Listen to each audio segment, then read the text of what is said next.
السلام عليكم لي زامي، ان شاء الله اليوم نعرفكم على الآلة الثلاثية. الآلة الثلاثية الآلة العجيبة.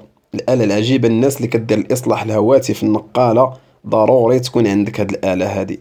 كما ترى الآلة الأولى الإصلاح، تسخين، الإقلاع، لافيشور الهاتف النقال.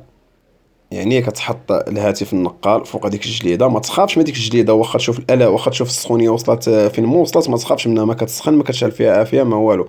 اما الاله الثانيه اللي هي سولدير، كتسمى بالكاويه.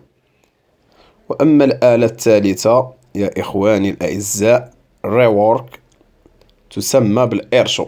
اغلبيه الناس كيعيطوا لها الايرشو.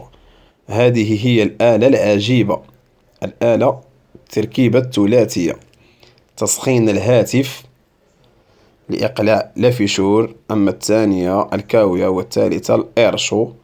يعني واضحة وباينة، باينة بزاف. الخدمة ديالها بسيطة بسيطة بزاف، ما كتحتاج شي صعوبات. وكنتمناو التوفيق للجميع ونكون خفيف على القلب. شكرا.